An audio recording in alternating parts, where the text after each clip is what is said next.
Assalamu alaikum. We are starting our class, and today we are starting with pressure law.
Assalamu alaikum. We are starting with pressure law. सबसे पहले heading डाल दो pressure law. ये हमने पिछली class में हमने यहां तक काम करा था. That was Charles law.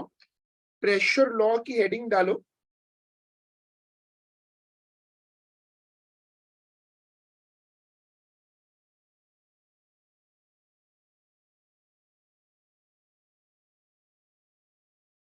ये टॉपिक इन्होंने ऐड किया है 2023 में. It's a new topic.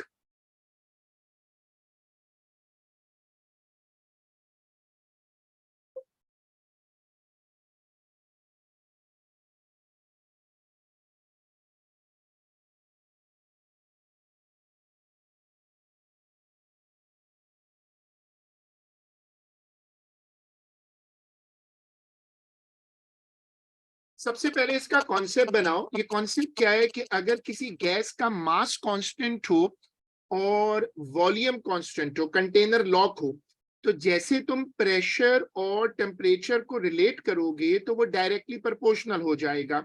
मतलब तुम अगर टेम्परेचर बढ़ाओगे एब्सोल्युटली कंट्रोल उसमें बंद कंटेनर में, तो जैसे जैसे टेम्परेचर बढ़ेगा,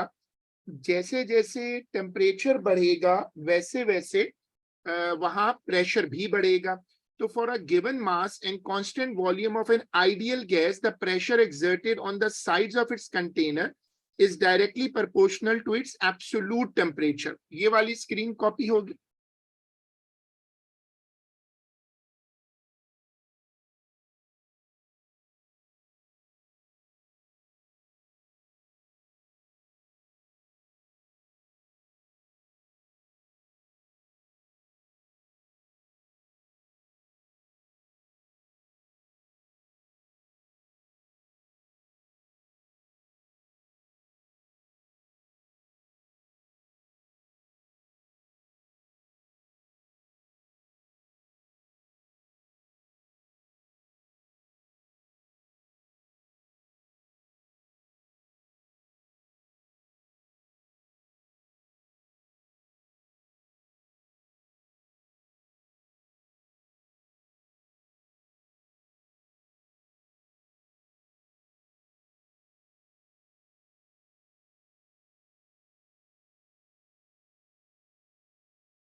ये वाली स्क्रीन कॉपी करिएगा। ये कहलाता है प्रेशर लॉक। किसी गैस को आप कंटेनर में बंद करो और कंटेनर को लॉक कर दो, और फिर जब आप उसका टेम्परेचर बढ़ाओगे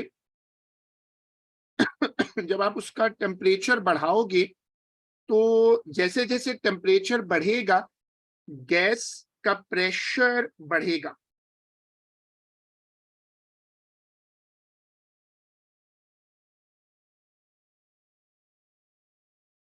ठीक है, अब हम इसको लिखते कैसे हैं? Pressure is proportional to temperature, kelvin temperature. तो अगर आप प्रोपोर्शनैलिटी हटाएं तो कांस्टेंट आएगा, कांस्टेंट आ गया P upon T is equal to K। तो P इज इक्वल टू pressure, T is equal to absolute temperature यानी केल्विन। एब्सोल्यूट टेम्परेचर का जो कॉन्सेप्ट है ये भी इस साल आया है, और इसका हम केल्विन टेम्परेचर इसको कहते रहे, लेकिन अब देर आस्किंग कि इसको एब्सोल्यूट टेम्परेचर बोले। ये वो स्केल है जिसका किसी फिजिकल प्रॉपर्टी से रिलेशन नहीं होता। It's an absolute scale of temperature. ये वाली छोटी सी डेरिवेशन कॉपी करें।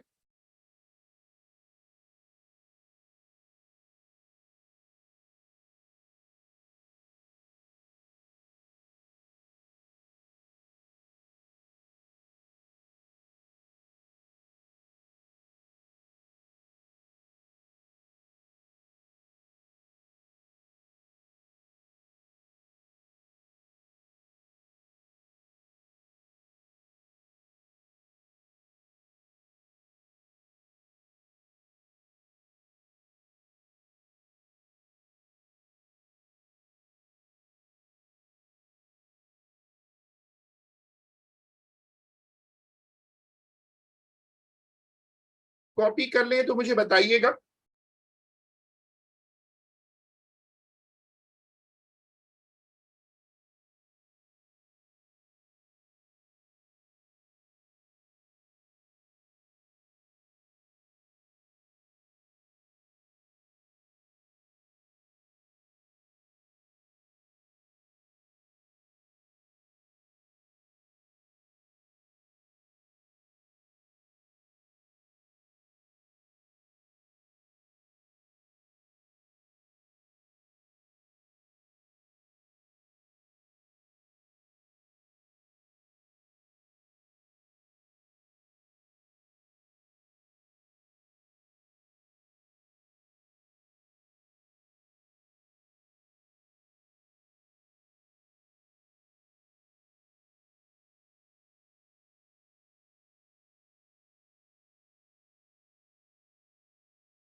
देखो, अब हम इसको जब कंबाइन करते हैं, जब हम इसको मिलाकर लिखते हैं तो लिखते कैसे हैं? P1 upon T1 is equal to P2 upon T2। ये इसकी कंबाइंड फॉर्म है। जब आप इसको यहां तक ले आते हैं ना, जैसे पीछे आपने डेरिवेशन कर ली, तो P upon T is equal to K। अब आप इसको जब रेशो बना के लिखते हैं तो ये बन जाता है P1 upon T1 is equal to P2 upon T2। ये वाली स्क्रीन कॉपी करिएगा।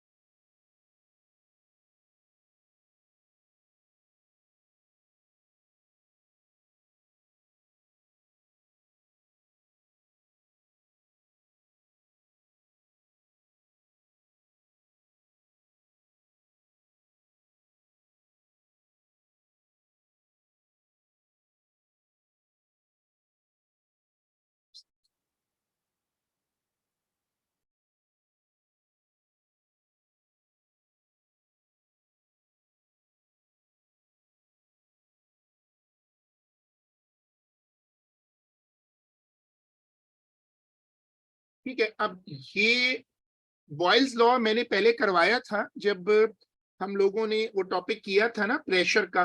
बॉयल्स लॉ जो है वो क्या है? Pressure is inversely proportional to volume, और P1 V1 is equal to P2 V2। ये बॉयल्स लॉ का कॉन्सेप्ट क्या है कि अगर तुम किसी गैस पे प्रेशर बढ़ाओगे, तुम एक बैलून लो और उसको थोड़ा प्रेस करो तो बैलून स्क्वीज हो जाएगा, वॉल्यूम कम हो जाएगा। बॉयल्स लॉ यहाँ पर मैंने रिकॉल करवाया क्योंकि ये पहले भी आया था, और प्रेशर और वॉल्यूम इनवर्सली प्रोपोर्शनल है।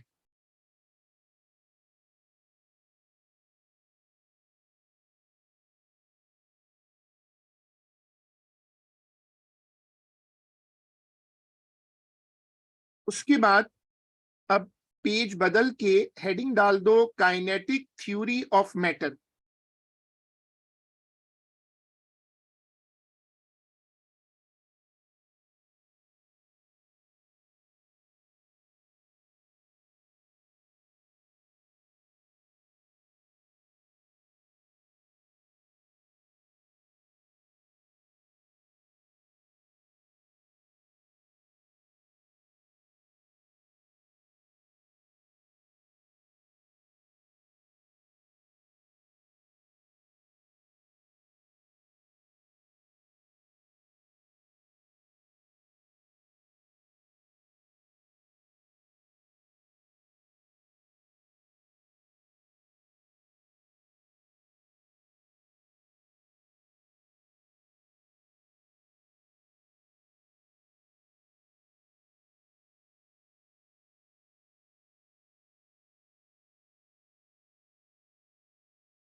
देखो ये बहुत आसान सा टॉपिक है, लेकिन जैसे मैंने कहा था कि हम कुछ चीजें हमें एक मर्तबा रिवाइज कर लेनी चाहिए ताकि वो डबल चेक हो जाए, क्योंकि उस वक्त कुछ चीजें हमने क्विकली की थी।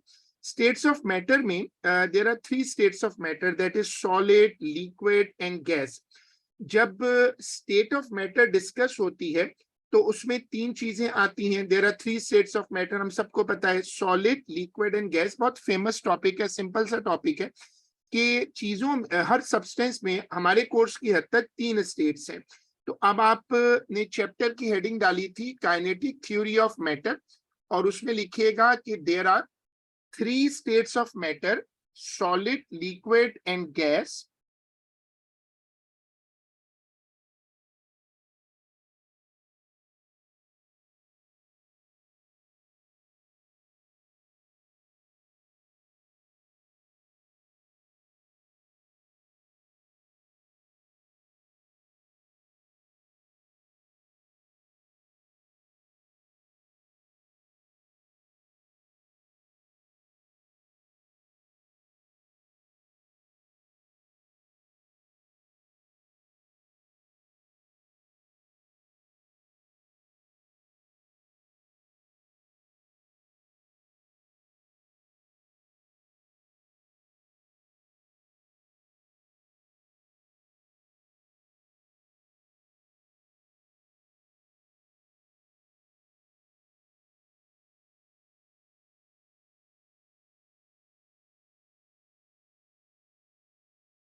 There are three states of matter. अब देखो जो थ्री स्टेट्स ऑफ मैटर हैं, सॉलिड, लिक्विड और गैस, ये उनमें बेसिक फर्क होता है।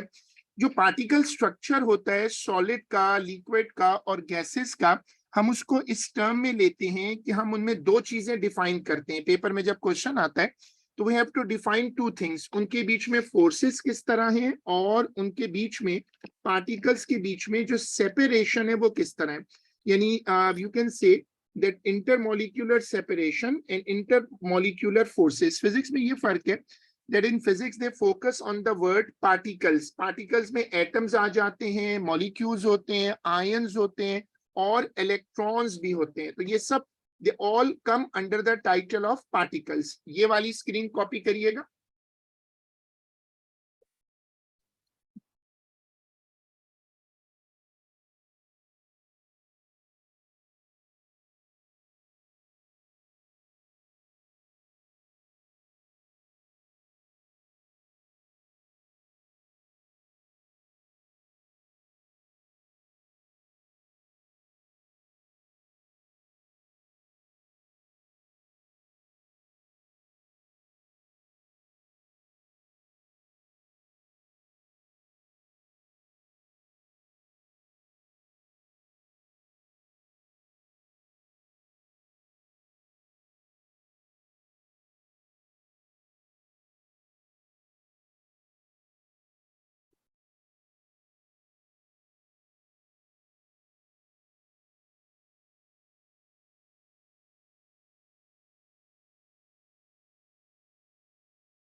ठीक है, अब देखो, अब इसमें तीन स्टेट्स हैं, solid, liquid and gas. Solid में जो एटम्स होते हैं वो क्लोजली पैक होते हैं, लिक्विड में थोड़ा सा लूज होते हैं, और गैस में मॉलिक्यूल पूरे फ्रीडम के साथ मूव करते हैं। अब साइड हेडिंग डालिएगा सॉलिड, साइड हेडिंग डालिएगा सॉलिड।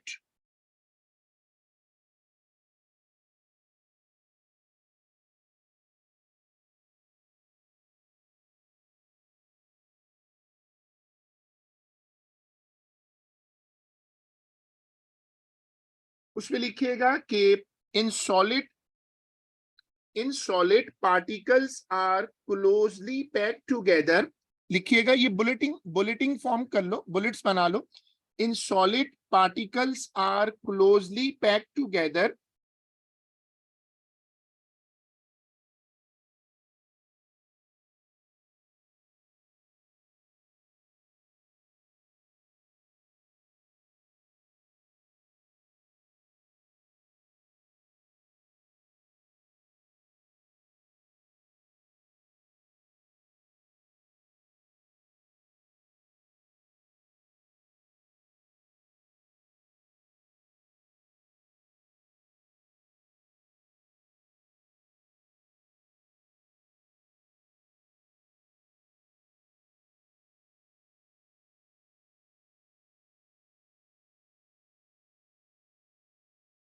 इन सॉलिड में लिखिएगा, पहला इसमें बुलेटिंग कर लो, particles are closely packed together.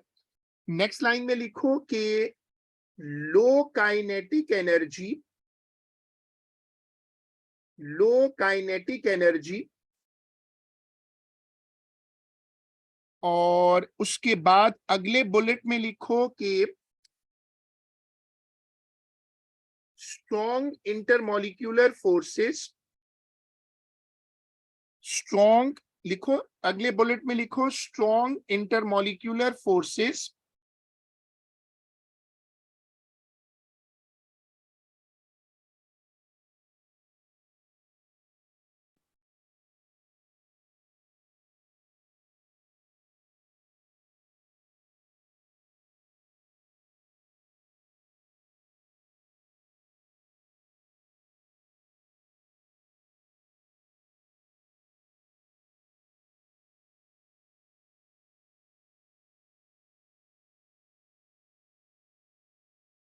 फिर नेक्स्ट नंबर डालो, नेक्स्ट नंबर डाल के लिखो डेफिनेट शेप, डेफिनेट वॉल्यूम। ये सॉलिड का स्ट्रक्चर होता है, definite shape, definite volume. Solid की शेप और वॉल्यूम दोनों डेफिनेट होते हैं।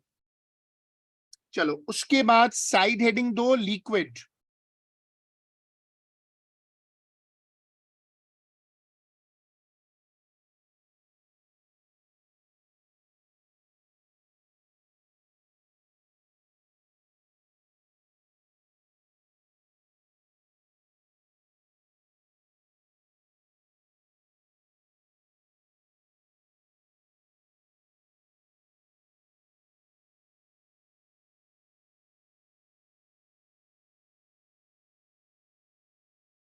लिखिएगा लिक्विड की हेडिंग डालकर, उसमें लिखिएगा, पहला पॉइंट लिखिएगा no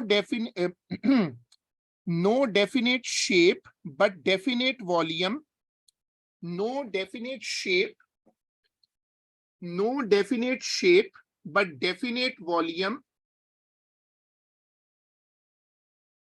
no definite shape but definite volume. ये लिक्विड के अंदर ऐसा होता है, जो लिक्विड शेप होती है, अगर आप उसको यहां देखें तो लिक्विड में पार्टिकल्स थोड़ा फ्रीडम से मूव कर रहे होते हैं। अच्छा, उसमें लिखिएगा नंबर 3, तीसरा पॉइंट लिखिएगा, average intermolecular forces of attraction, average intermolecular forces of attraction,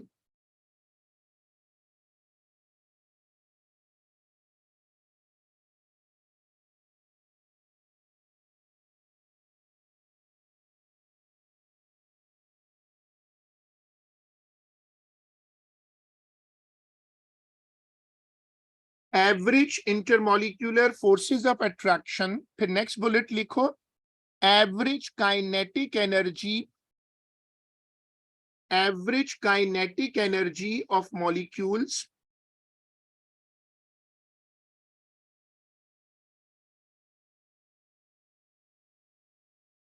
average kinetic energy of molecules. फिर नेक्स्ट लाइन में लिखो कि molecules move, molecules can move from one point to another, molecules can move from one point to another in clusters, molecules can move from one point to another in clusters,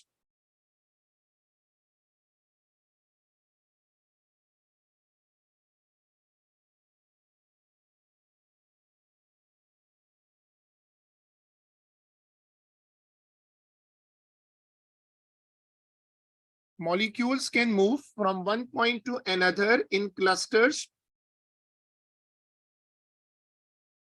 चलो अब side heading डालो gas.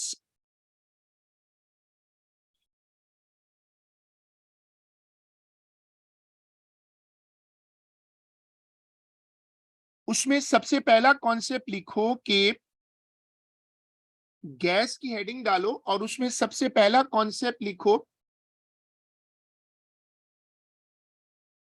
उसमें सबसे पहला जो concept है वो लिखो कि no definite shape, no definite volume,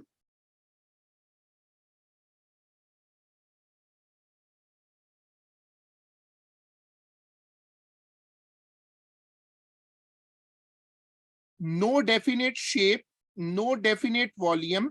दूसरा पॉइंट लिखो, molecules move randomly, continuously and erratically, molecules move randomly, continuously and erratically,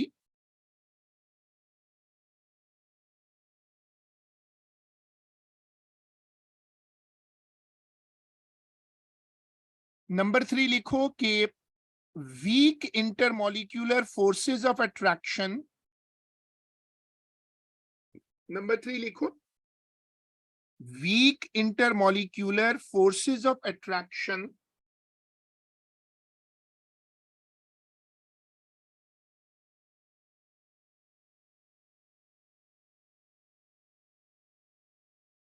चलो अब उसके बाद हेडिंग डालो ब्राउनियन मोशन। ये टॉपिक अब नए सिलेबस में इंपॉर्टेंट नहीं है, बुक को पूरी स्लाइड कॉपी नहीं करनी, वो तो सिर्फ दिखाई थी जैन, वो मैं डिक्टेट कर रहा था, तो ये पूरी स्क्रीन कॉपी की जरूरत नहीं है, वो सिर्फ स्क्रीन है, खाली एक मेमोरी है, वो बहुत बेसिक सा टॉपिक है ना।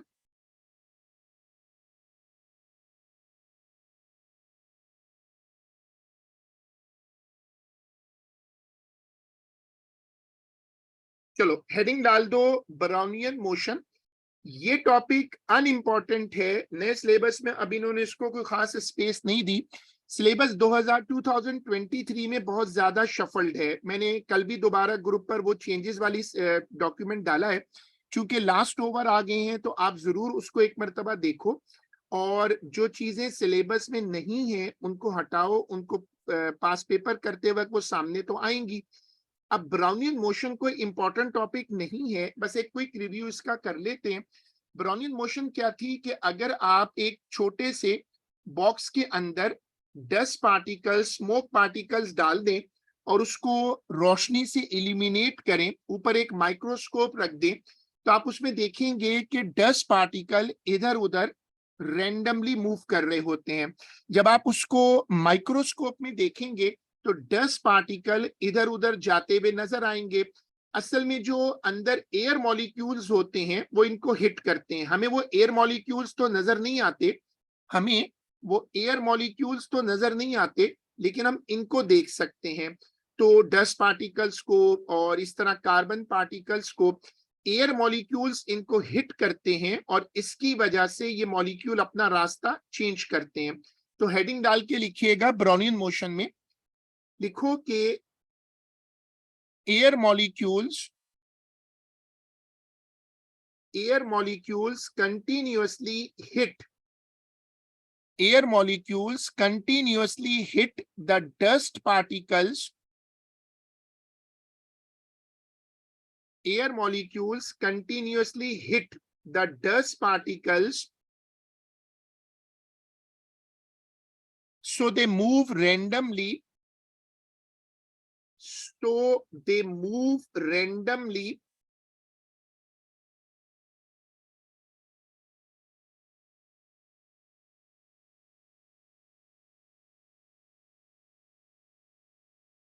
so they move randomly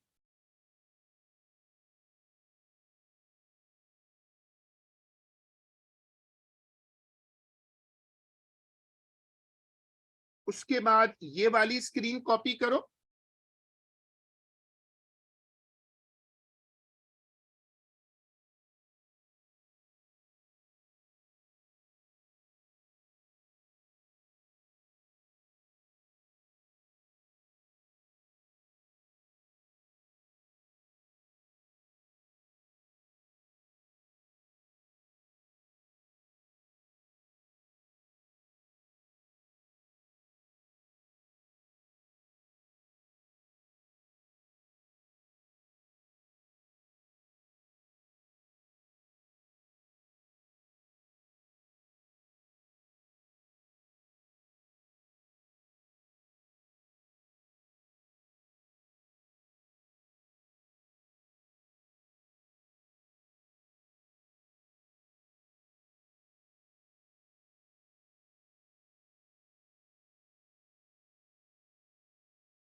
ये वाली स्क्रीन कॉपी करें।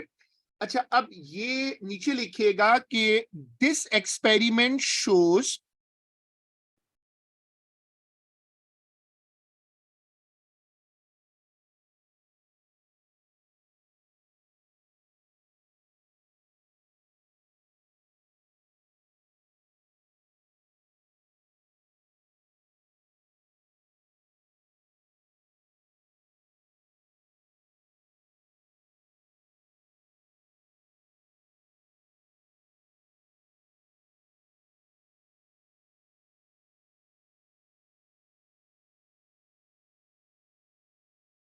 इसमें लिखिएगा कि this experiment shows that molecules are always in a state of motion.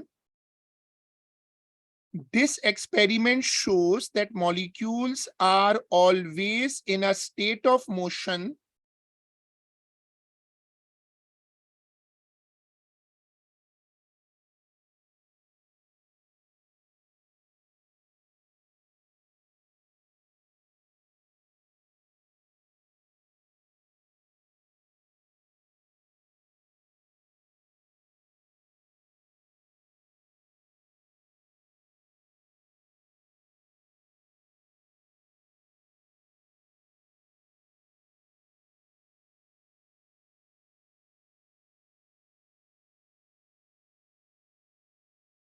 ये बेसिकली कहलाता है काइनेटिक थ्योरी ऑफ मैटर। इसी में आगे लिखिएगा this is an evidence for kinetic theory of matter.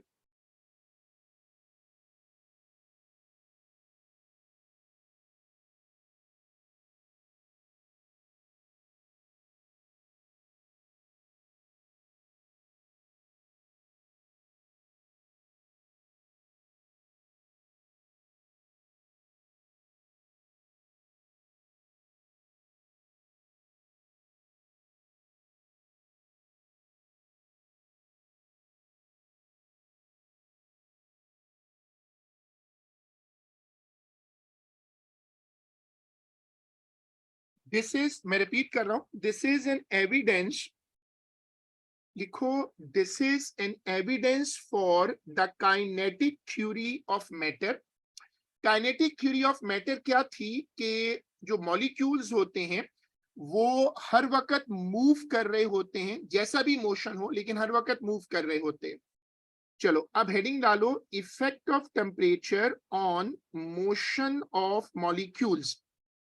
अब ये वाली हेडिंग डालो।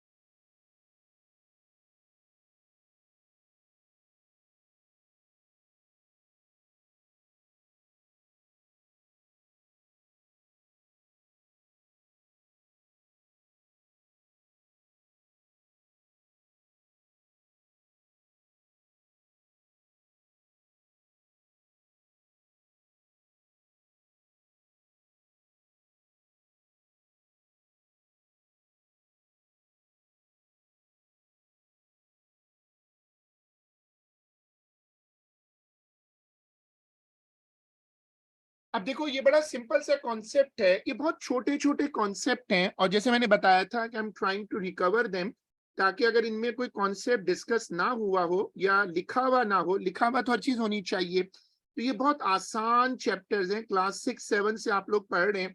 जब आप किसी सिस्टम में टेम्परेचर बढ़ाते हैं तो मॉलिक्यूल्स की काइनेटिक एनर्जी बढ़ती है, मॉलिक्यूल्स ज्यादा क्विकली मूव करते हैं और उससे उनका जो मॉलिक्यूल्स की काइनेटिक एनर्जी बढ़ने से उनकी जो मोशन है वो बढ़ जाती है। तो आप लिखिएगा कि average kinetic energy of molecules in a gas, लिखिएगा average kinetic energy of molecules in a gas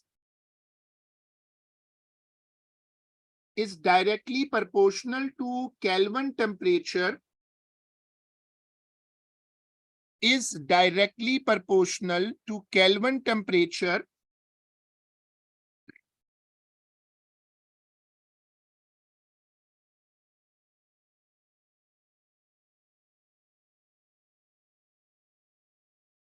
is directly proportional to Kelvin temperature।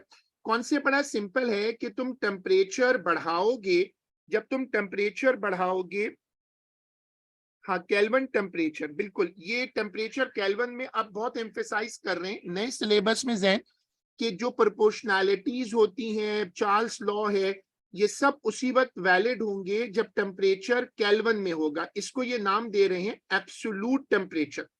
ये एक नई चीज है कि टेम्परेचर को आपने मेंशन ही केल्विन में करना है। अच्छा, उसके बाद ये वाली स्क्रीन कॉपी कर लो।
ठीक है, अब हमने मेंशन किया कि जब आप टेम्परेचर बढ़ाओगे तो काइनेटिक एनर्जी बढ़ेगी, चाहे वो गैसेस हों, सॉलिड हों। जब आप उनका टेम्परेचर बढ़ाते हो, जब भी आप टेम्परेचर बढ़ाओगे तो मॉलिक्यूल्स के पास एनर्जी बढ़ जाएगी।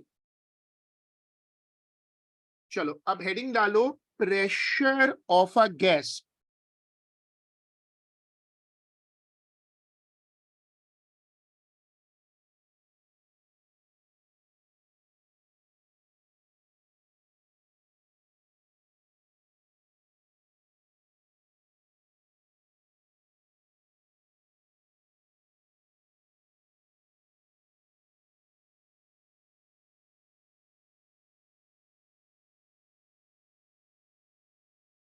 गैसेस प्रेशर कैसे एग्जर्ट करती हैं? गैस मॉलिक्यूल्स आपस में कोलाइड करते हैं, कंटेनर वॉल से कोलाइड करते हैं, और जब वो कंटेनर वॉल से कोलाइड करते हैं तो फोर्स लगाते हैं। ये फोर्स प्रेशर एग्जर्ट करती है और इसको हम कहते हैं प्रेशर ऑफ द गैस। तो लिखिएगा कि व्हेन, सॉरी नीचे लिखिएगा कि gas molecules collide with each other, लिखिएगा gas molecules collide with each other and with the container walls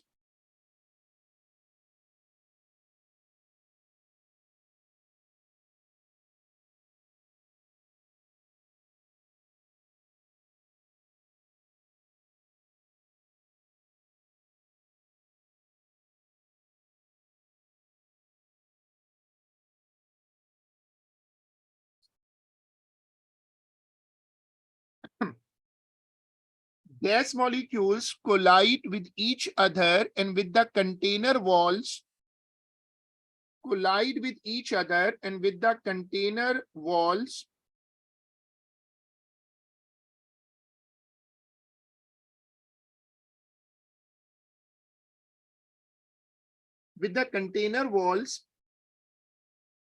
this is the source of pressure.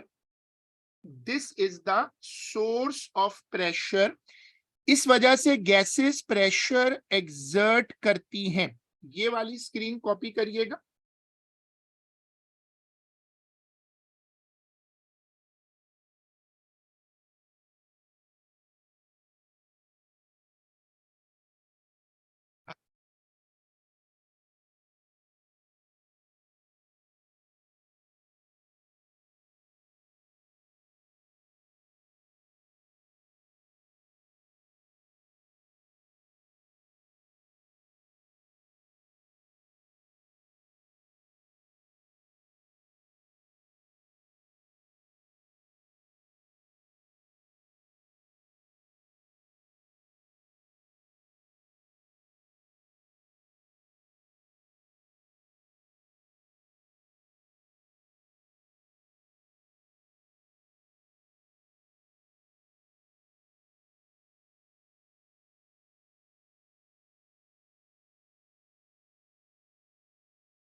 जो गैसेस प्रेशर एक्सर्ट करती हैं वो दो चीजों से डेवलप होता है. एक तो kinetic energy of the gas molecules और दूसरा होता है फ्रीक्वेंसी ऑफ कलीजन. मॉलिक्यूल्स कितनी एनर्जी से हिट करते हैं और कितना फ्रीक्वेंटली कोलाइड करते हैं, ये दो चीजें हैं जो मिलकर गैस का प्रेशर कंट्रोल करती हैं. तो ये वाली स्क्रीन कॉपी करें.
कॉपी कर लें तो बताइएगा.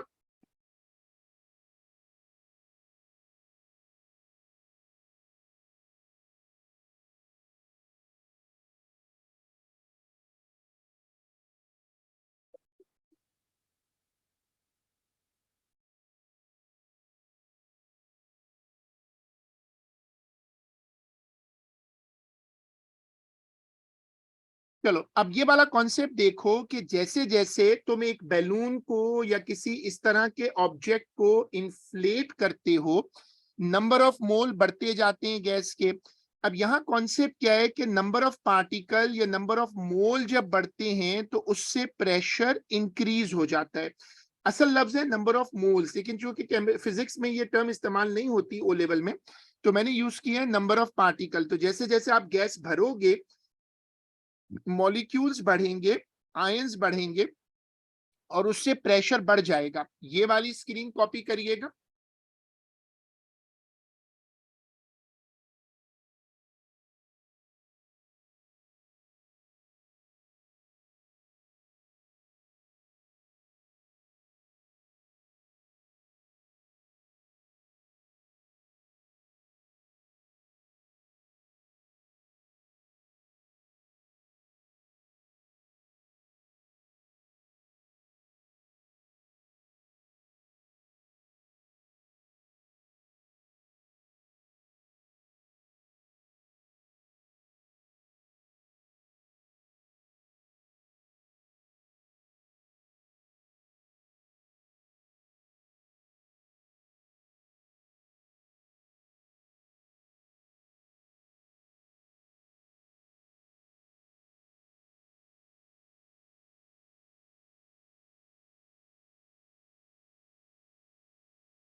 चलो अब हेडिंग डालो इवापोरेशन। ये टॉपिक बहुत इंपॉर्टेंट है और नए सिलेबस में इसको बहुत इंपॉर्टेंस मिली है, तो आप इसको हेडिंग डाल के लिखिएगा इंपॉर्टेंट।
देखो इवापोरेशन का कॉन्सेप्ट क्या है, जैसे हम थोड़ा सा पानी स्किन पे डालें तो वो पानी खुद से गायब हो जाता है, water molecule escape in air.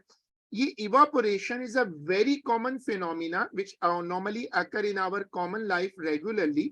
Evaporation is the escape of high kinetic energy molecules from the surface of a liquid. जो मॉलिक्यूल्स होते हैं वो सरफेस पर आते हैं और एयर मॉलिक्यूल से टकरा कर स्पेस में हवा में निकल जाते हैं, इसको कहते हैं इवापोरेशन। डेफिनेशन लिखो, evaporation is the escape of high kinetic energy molecules from the surface of the liquid. Definition copy करो।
जो मॉलिक्यूल्स होते हैं वो इस तरह स्केप कर जाते हैं। अब उसमें साइड हेडिंग डालिएगा the cooling effect of evaporation. जैसे हम लोग शावर लेते हैं ना, तो शावर लेने के बाद हमें कूलिंग सूदिंग इफेक्ट फील होता है, क्योंकि जो वाटर होता है वो स्किन से इवापोरेट करता है। इवापोरेशन से हमेशा एक कूलिंग इफेक्ट रिलेट करता है।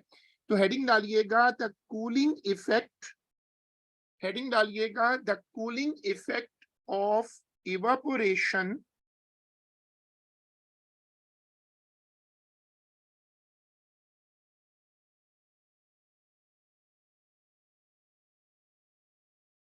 उसमें लिखिएगा कि in evaporation high kinetic energy molecules escape. लिखिएगा in evaporation high kinetic energy molecules escape, total EK decreases. Total, ये स्क्रीन पे भी आप देख सकते हो, total EK decreases. Average EK is a measure of temperature, so cooling occurs.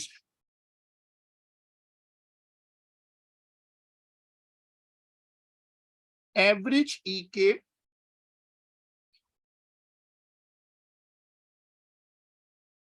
average EK is a measure of temperature, so cooling occurs. अच्छा, अब side heading डालो एप्लीकेशंस ऑफ इवापोरेशन। देखो तुमने जो कॉन्सेप्ट कॉपी किया इसका मतलब क्या है कि जब इवापोरेशन होती है तो हाई काइनेटिक एनर्जी मॉलिक्यूल्स जो हैं वो स्केप कर जाते हैं। इससे क्या होता है, जो हाई काइनेटिक एनर्जी मॉलिक्यूल निकल जाते हैं तो वो मॉलिक्यूल्स रह जाते हैं जिनके पास कम एनर्जी होती है। Energy, kinetic energy is a measure of temperature, और उससे फिर ये कूलिंग इफेक्ट आता है। साइड हेडिंग डालिएगा, एप्लीकेशंस ऑफ इवापोरेशन, ये वाली हेडिंग डालो।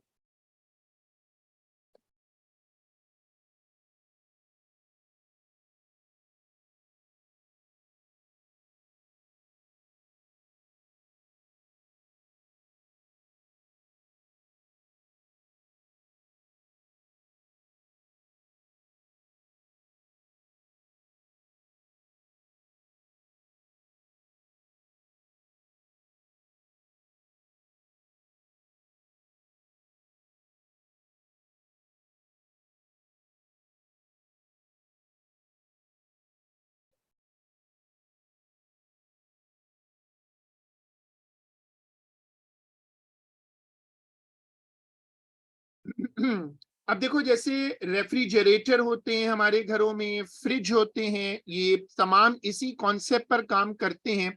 फिर जो क्लाउड फॉर्मेशन होती है, जो क्लाउड्स बनते हैं, वो भी इसी लॉजिक से बनते हैं। ये सब इवापोरेशन की एप्लीकेशंस हैं। तो लिखिएगा नंबर 1 रेफ्रिजरेशन,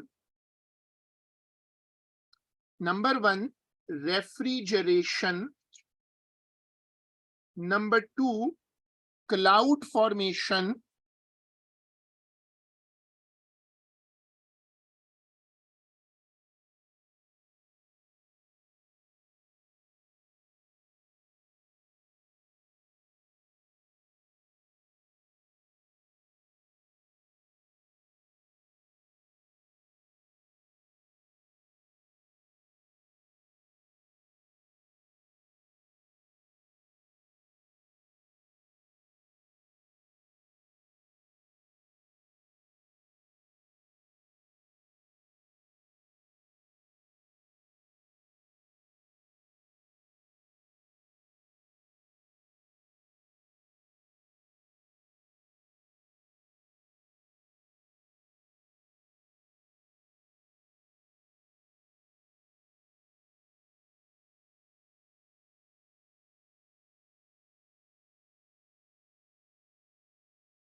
देखो अब आप हेडिंग डालो, फैक्टर्स इफेक्टिंग इवापोरेशन,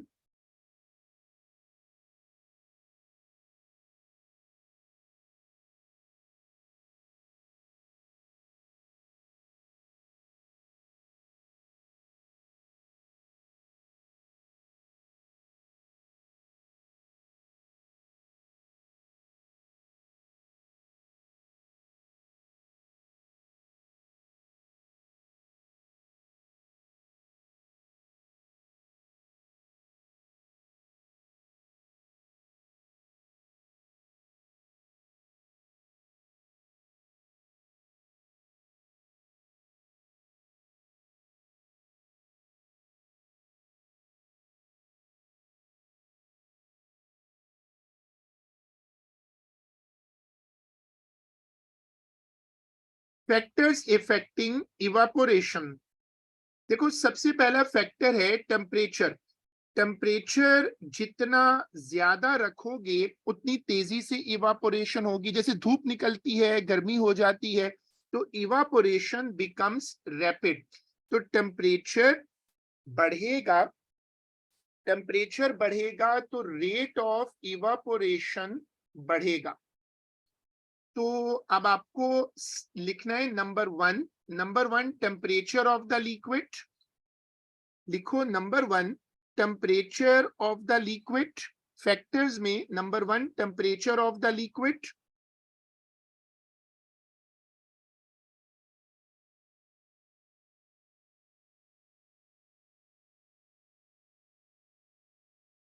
वो मैंने उसके बाद हेडिंग डाली है, हेडिंग डाल दो। जो तुमने भी जहां से छोड़ा है ना, उसके बाद ये वाली हेडिंग है।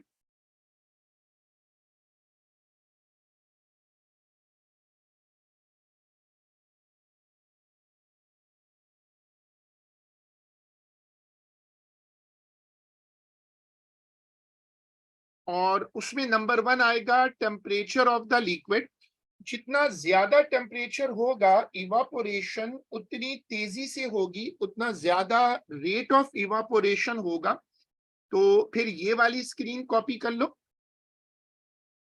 नंबर 1 डाल के।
उसके बाद अब डालो नंबर 2, सरफेस एरिया। जितना वाइडर सरफेस होगा, जितना वाइडर सरफेस होगा, उस पर उतना रैपिड एवापोरेशन होगी। तो लिखो number 2, surface area of the liquid.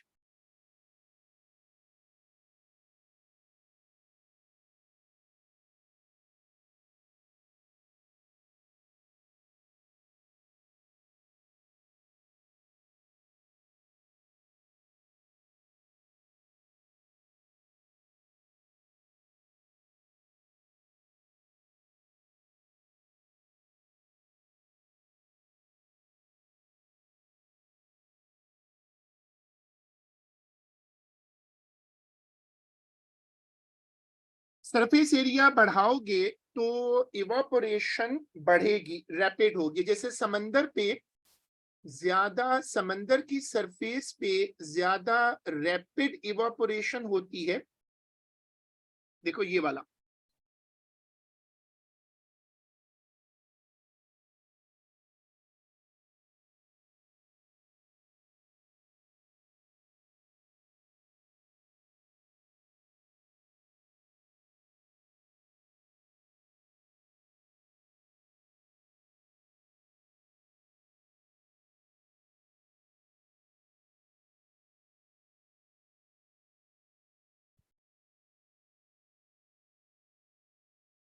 Number ये होना चाहिए number 3, draught over the surface. अगर हवा तेज चल रही हो, अगर हवा तेज चल रही हो तो इवापोरेशन काफी रैपिड हो जाती है। तो लिखो नंबर 3, ड्रॉट। Number 3, drought. जो हवा चलती है,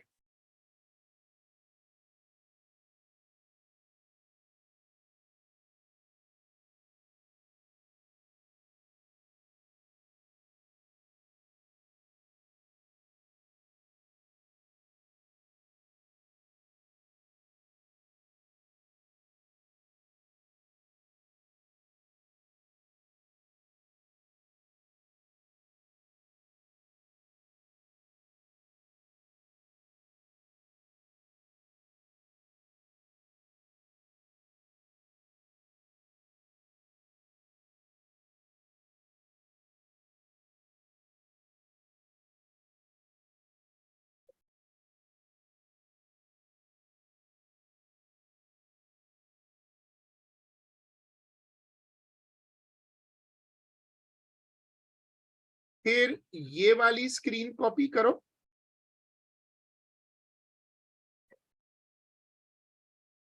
फिर ये वाली स्क्रीन कॉपी करो, जितना तेज हवा चलेगी रेट ऑफ इवापोरेशन उतना ज्यादा होगा।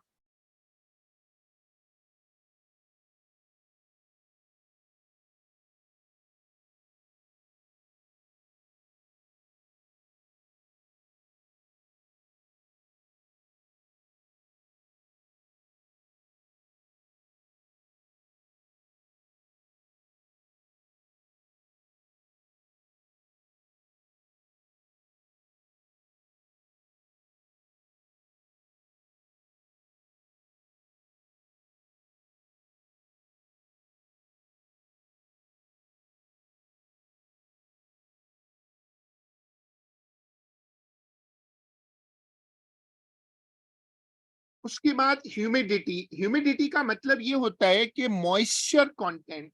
ह्यूमिडिटी का मतलब है, ये हम आजकल जैसे अब गर्मी बढ़ रही है तो ये एक फीचर होता है जिसको कहते हैं मॉइस्चर कंटेंट। हवा में मॉइस्चर कितना है, ये अगर ज्यादा हो तो हम उसको वेदर को कहते हैं ह्यूमिड।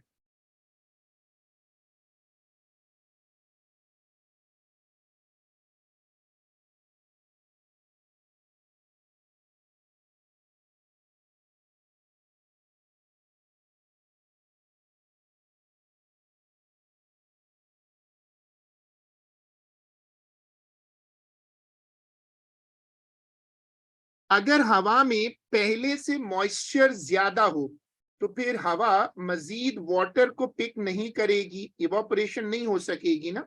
तो अगर ह्यूमिडिटी ज्यादा हो तो रेट ऑफ इवापोरेशन कम हो जाता है, इवापोरेशन ड्रॉप कर जाता है। ये वाली स्क्रीन कॉपी करिएगा।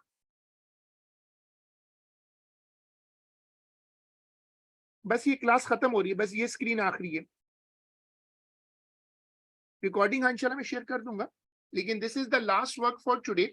सब लोग आराम से कॉपी कर लो और फिर उसके बाद हम क्लास खत्म कर रहे हैं।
चलें फिर इसको अगली क्लास में कंटिन्यू करेंगे। अल्लाह हाफिज।